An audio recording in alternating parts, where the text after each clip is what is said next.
Kiwi 851, turn right heading 180. Order 14 Papa, turn right 245, report localizer established. Hi everyone, welcome back to DJ's Aviation. Today I have the first episode in my brand new series titled How to Start Up Your Own Airline. This video idea, which I've turned into a series, will be split into a number of episodes, each set to cover different areas. Of course, I highly doubt the majority of you watching this are in the position to start up your own airline, but I do still believe it's quite an interesting area to cover. The idea was suggested by a super chat donator, so I'd like to thank you very much for this idea. The way this series will be laid out is as follows. The video will begin with a look at market analysis, and then we will eventually get into the operations in future episodes.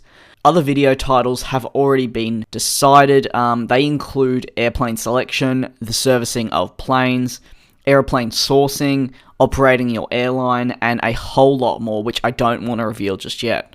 Obviously, I don't own an airline myself, but I'm making these videos purely off research, so some of the facts might be a little bit iffy, but I am trying my best. So strap yourselves in as we prepare to take off and launch this brand new series on how you would go about starting your very own airline. It should be made known that you obviously need funds to start your airline, but let's just presume in an ideal world you do have those funds, and this therefore adds a little bit of realism to the video. Today's topic revolves around the market analysis, specifically the current market outlook. People who are considering starting up their own airline need to perform market analysis and also study the aviation sector well enough to make sure they are making the correct choice. There are a number of points that need to be analysed before moving forward with the planning stages of your carrier. These include the current market outlook, which we're focusing in on today, the World Air Cargo Forecast, and the current Aircraft Finance Manager outlook. These will be coming in future episodes, so stay tuned for those. Through taking a look at these various areas and analysing them heavily, you should be able to determine, if you haven't already, the best place to begin your airline's operations. The structure for this episode should be relatively straightforward. I'm going to aim to cover the first area, which is of course the current market outlook in this episode. The market outlook we're going to analyse is for the years between 2017 and 2036.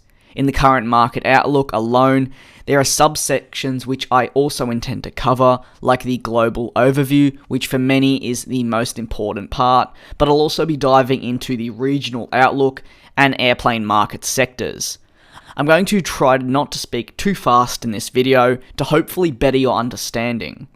In this time period of 19 years, you can expect around 41,030 new aircraft deliveries.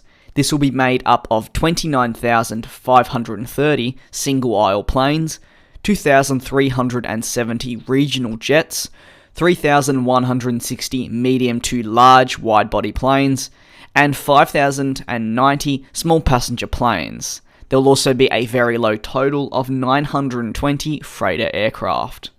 Of course, the demand from this shows that single-aisle jets are on the rise, and through a graph provided by Boeing, it really isn't hard to see the huge difference. This is why the likes of the A321LR and the entire A320neo family has been such a success to date.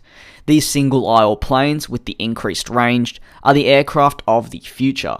The huge number signals just how much of the market Boeing may also be potentially missing out on if they don't decide to launch their Boeing 787. Just from this figure alone, a potential airline owner can possibly make their aircraft choice. But let's not get too far ahead of ourselves, as we're going to discuss airplane choice in coming episodes.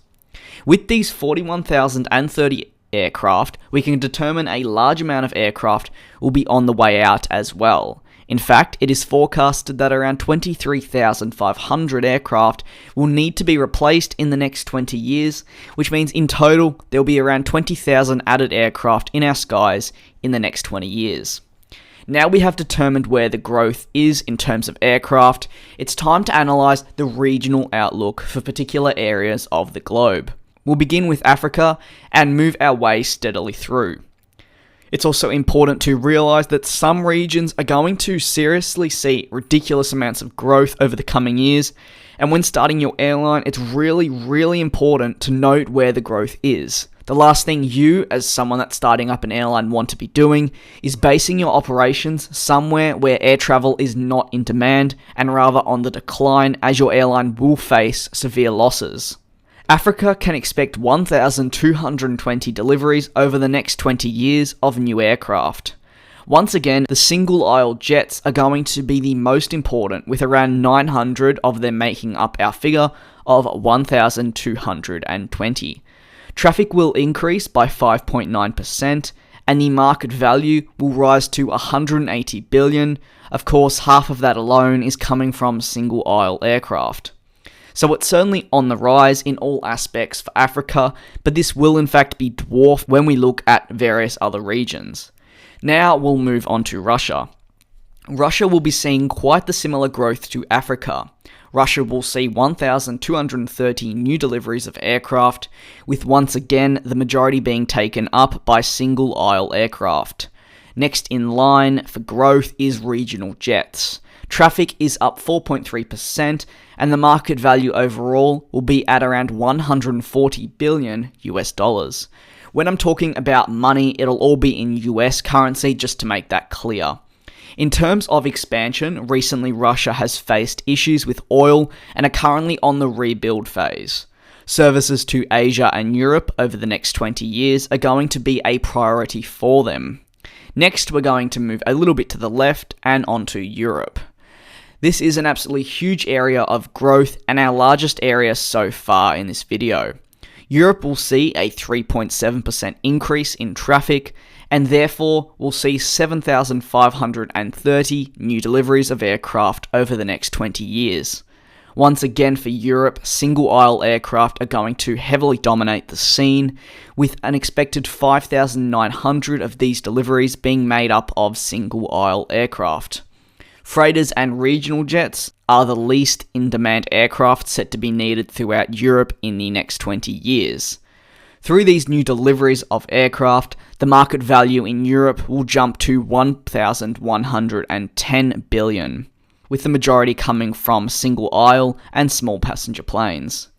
The biggest amount of growth is predicted to come from America and is closely followed by the UAE and then South America. Latin America will see 3,010 deliveries, with a market value rising to 350 billion. Single-aisle passenger aircraft will take up the majority of deliveries, and traffic will increase 6.1%. Flying on to our next one, which there was no pun intended by the way, but that is going to be the Middle East. They will see the need for single-aisle and medium to large aircraft. This is actually the first area in the world that I've covered today that will in fact make a huge amount of money from medium to large aircraft. This is going to be partly driven by the likes of Emirates, who have so many large wide-body aircraft on order and of course already in their fleet. Just take a look at their order for the 777X, they've got 150, they've got so many more A380s on the way as well. The market value is expected to hit 730 billion by 2036. We will see overall a 5.6% increase in traffic, and their key growth areas include Europe and India. Our next area is North America. North America will see 8,649 deliveries, mainly coming from single-aisle planes, but they will in fact be witnessing a growth in the regional jet aspect. They will see 1,600 of those 8,000 or so deliveries being made up of the smaller regional jets. Market value will jump up to 1,040 billion, and growth in America will be a key for the majority of carriers as they try to better connect the region. This video is going to be extremely long, so I'll try my best not to keep you listening for too much longer. We've got a few more zones to cover now, and probably the most important, which is China. So let's take a look at China. China alone will see a 6.2% increase in traffic, and they are set to become, as a market, one of the most dynamic in the world. With the middle class in China having more than tripled in the past 10 years, it is also expected to double in the next 10 years as well. The growth is out of this world, and China alone will see a whopping 7,240 new aircraft deliveries coming mainly from single-aisle aircraft. China will also see their market value jump to a total of 1,085 billion. They will also have Asia as their key for growth, with it predicted to be around 58%. South Asia, Northeast, and Southeast Asia are all going to be seeing similar figures. Finally, I want to cover the Oceania region. The area will see only 930 deliveries of new aircraft, and that really isn't a lot when you take a look at other areas. This isn't a huge concern though, because while airlines within the area aren't necessarily going about ordering hundreds of the newer aircraft, airlines instead from Asia, Europe, and America, in fact, want to operate here with their aircraft. So at this stage, the likes of Qantas and New Zealand don't see a huge need, but I know they would certainly like to take some of the market share in various locations. It's predicted that India and America are going to be the key growth areas for the Oceania region. So by taking the time to analyse the current market growth for the next 20 years, we are able to determine many things, including where the best places will be in terms of growth. It isn't any wonder Asia is going to see the largest amount of growth, so if you are looking to start an airline, Asia could certainly be an ideal place to set up shop. However, oversaturation can be another problem. This means if there are too many carriers already fighting for a piece of the market, unless this new airline that you are making is extremely attractive to travellers, you may actually find it very difficult to compete and earn a profit.